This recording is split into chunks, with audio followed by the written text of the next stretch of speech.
नमस्कार बच्चों। आज हम सीखेंगे जयशंकर प्रसाद द्वारा लिखित भारत महिमा इस कविता का आज हम अध्ययन करेंगे। यह देखने के पहले हमने पिछले भाग में जिन पंक्तियों का आशय देखा है उनका हम संक्षिप्त में आज आशय देखिए। हिमालय के आंगन में उसे किरणों का दे उपहार, उषा ने हंस अभिनंदन किया और पहनाया हीरक हार। जगे हम लगे जगाने विश्व, लोक में फैला फिर अलोक। व्योमतम पुंज हुआ तब नष्ट, अखिल संस्कृति हो उठी अशोक। विमल वाणी ने वीणा ली, कमल कोमल कर में सप्रीत। सप्त स्वर सप्त सिंधु में उठे, छिड़ा तब मधुर साम संगीत। इसका हम संक्षिप्त में आशय देखते हैं। हमने पिछले भाग में इसका अध्ययन किया है। देखिए, आपको याद है क्या? देखिए, हमारा यह प्यारा भारत देश हिमालय के आंगन के समान है। प्रतिदिन उषा भारत को सूर्य की किरणों का उपहार देती है। तब ऐसा लगता है मानो हंसकर वह भारत भूमि का अभिनंदन कर रही हो।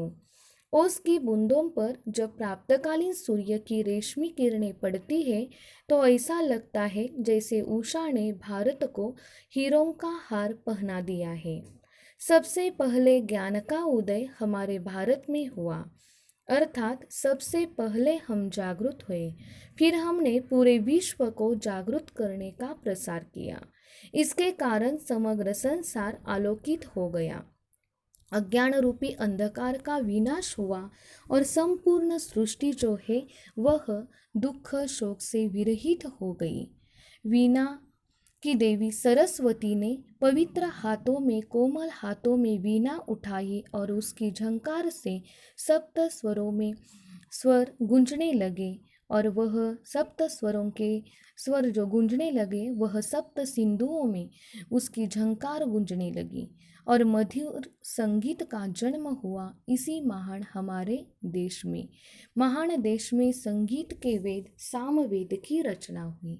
इसका आशय हमने संक्षिप्त में देखा है, पिछले भाग में हमने देखा था। और एक भाग में देखिए, हमने इन पंक्तियों का भी अध्ययन किया है, इसका भी हम संक्षिप्त में आशय देखते हैं। बाद में हम आज की जो पंक्तियां हैं उसका हम सविस्तर अध्ययन करेंगे। देखिए, विजय केवल लोहे की नहीं, धर्म की रही धरा पर धूम। भिक्षु होकर रहते सम्राट, दया दिखलाते घर घर घूम। गौरी को दिया दया का दान, जिनको मिली धर्म की दृष्टि। मिला था स्वर्ण भूमि को रत्न, शील की सिंहल को भी सृष्टि। किसी का हमने छीना नहीं, प्रकृति का रहा पालना यही।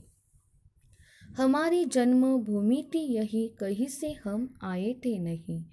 भारत के लोगों ने शस्त्रों के बल पर देशों को नहीं जीता है, हमने धर्म के बल पर जीता है। यहाँ प्राचीन काल से लोगों के मन में धर्म की प्रखर भावना रही है और उन्होंने संसार में धर्म का प्रचार किया।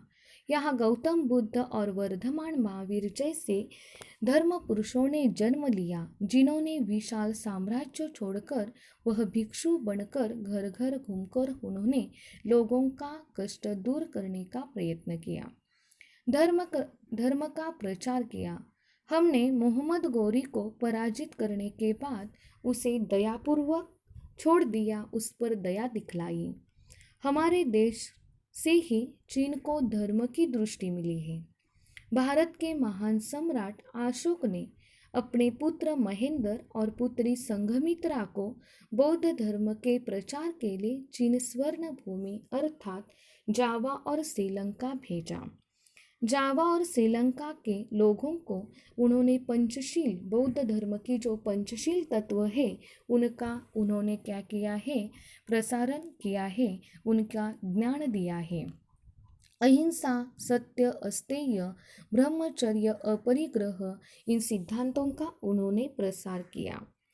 भारतवासियों ने कभी किसी की संपत्ति, किसी का राज्य छीनने का प्रयत्न नहीं किया। हमें प्रकृति ने मुक्त हस्त से हमारे देश पर प्रकृति की हमेशा कृपा रही है और कृपा रहने के कारण हमारे यहाँ शस्य श्यामल भूमि है, हिमाचली गिरी शिखर है, वादियाँ है, सदा निरा नदियाँ है, झरने हैं, फल फूल संसाधनों से भरपूर हमारे यहाँ जंगल है। भारत सदा से हमारी जन्मभूमि है। हम इसी देश की संतानें हैं। हम बाहर से किसी स्थान से आकर यहाँ पर नहीं रहे हैं। हम भारतीय हैं और भारतीय होने का हमें हमेशा गर्व है। आगे की पंक्तियों का आज हम अध्ययन करेंगे। इसका सविस्तर अध्ययन आज हम करेंगे। देखिए, इन पंक्तियों का मैं प्रकट वाचन करती हूँ, ध्यान दो। चरित थे पूत, भुजा में शक्ति, नम्रता रही सदा संपन्न। हृदय के गौरव में था गर्व, किसी को देख न सके विपन्न। हमारे संचय में था दान, अतिथि थे सदा हमारे देव। वचन में सत्य, हृदय में तेज, प्रतिज्ञा में रहती थी ठेव। चरित ते पूत, भुजा में शक्ति, नम्रता रही सदा संपन्न। हृदय के गौरव में था गर्व, किसी को देख न सके विपन्न। हमारे संचय में था दान, अतिथि थे सदा हमारे देव। वचन में सत्य, हृदय में तेज, प्रतिज्ञा में रहती थी टेव। इन पंक्तियों का हम आज सविस्तर अध्ययन करेंगे। इसमें आए हुए नए शब्द देखिए कौन कौन से हैं। पूत यानी पवित्र, विपन्न यानी गरीब, संचय यानी एकत्र, टेव यानी आदत, सर्वस्व यानी सब कुछ। तो आइए पहले दो पंक्तियों का हम आशय देखते हैं। चरित ते पूत, भुजा में शक्ति, नम्रता रही सदा संपन्न। हृदय के गौरव में था गर्व, किसी को देख न सके विपन्न। भारत के लोग सदा से ही चरित्रवान रहे हैं। हमारे भुजाओं में, हमारे दंडों में भरपूर शक्ति है, ताकत है और वीरता हमारे यहाँ कमी नहीं है। हम भारतीय वीर है, वीर पुरुष है। साथ ही नम्रता हमारा सदा गुण रहा है। हमने कभी किसी अपनी उपलब्धियों पर, हमारे पास जो है उस पर हमने कभी घमंड नहीं किया है। हमें हमारे पास जो है उसका गर्व है, घमंड नहीं है। हमें अपनी सभ्यता और संस्कृति पर हमेशा गर्व रहा है, अभिमान रहा है। हमारी सभ्यता और संस्कृति हमें बहुत अच्छा सिखलाती है। हम कभी किसी को दुखी नहीं देख सके। दीन दुखियों की, निर्धन लोगों की सेवा करने के लिए हम सदैव तत्पर रहते हैं। फिर से एक बार देखिए, भारत के लोग सदा से चरित्रवान रहे हैं। हमारी भुजाओं में भरपूर शक्ति है, ताकत है। भारतीयों में वीरता की कभी कमी नहीं रही है। भारतीय हमेशा वीरवान रहे हैं, वीर लोग हैं। साथ ही नम्रता, सभ्यता, यह हमारे गुण हैं। हमने कभी अपनी उपलब्धियों पर, हमारे पास जो है उस पर हमने कभी घमंड नहीं किया है। लेकिन हमारी जो सभ्यता है, हमारी संस्कृति है, उस पर हमें बहुत गर्व है, उसका हमें बहुत अभिमान है। हम कभी किसी को दुखी नहीं देख सकते। दीन दुखियों की सेवा करना, निर्धन लोगों की, गरीबों की सेवा करना, यह हमारा धर्म समझते हैं और हम भारतीय सदैव उसके लिए तत्पर रहते हैं। आगे की दो पंक्तियों का आशय देखिए। हमारे संचय में था दान, अतिथि थे सदा हमारे देव। वचन में सत्य, हृदय में तेज, प्रतिज्ञा में रहती थी टेव। हम यदि धन और संपत्ति का संग्रह करते भी थे तो दान के लिए करते थे। हमारे पास जो संपत्ति और धन का संचय करते हैं वह दान के लिए करते हैं। दानवीरता भारतीयों का सदा गुण रहा है। हमारे देश में अतिथियों को सदा पूजनीय माना जाता है, भगवान के समान माना जाता है। भारत के लोग सत्य बोलना अपना धर्म समझते हैं। हम सत्य बोलते हैं, हमेशा सच के मार्ग पर चलते हैं। भारतीय सत्यवादी हरिश्चंद्र के संतान हैं।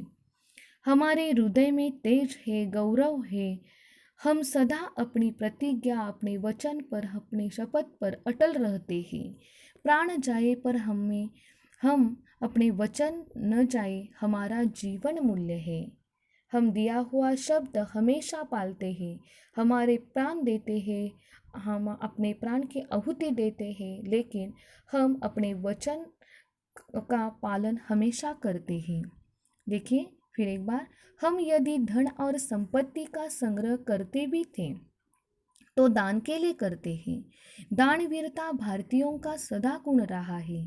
भारत के लोग सत्य बोलना जानते हैं, सत्य के मार्ग पर चलते हैं, सत्य बोलना यह हमारा धर्म है।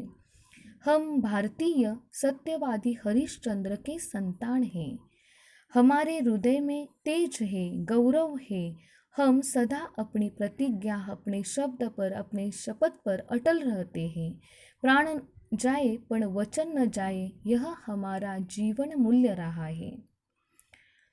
आज हमने इन 4 पंक्तियों का आशय सविस्तर देखा है और आशय सविस्तर देखने के बाद मैंने इस पर स्वाध्याय दिया है। वह स्वाध्याय आपको छुड़ाना है और आपके जो एडमिन है उनके नंबर पर आपको सेंड करना है।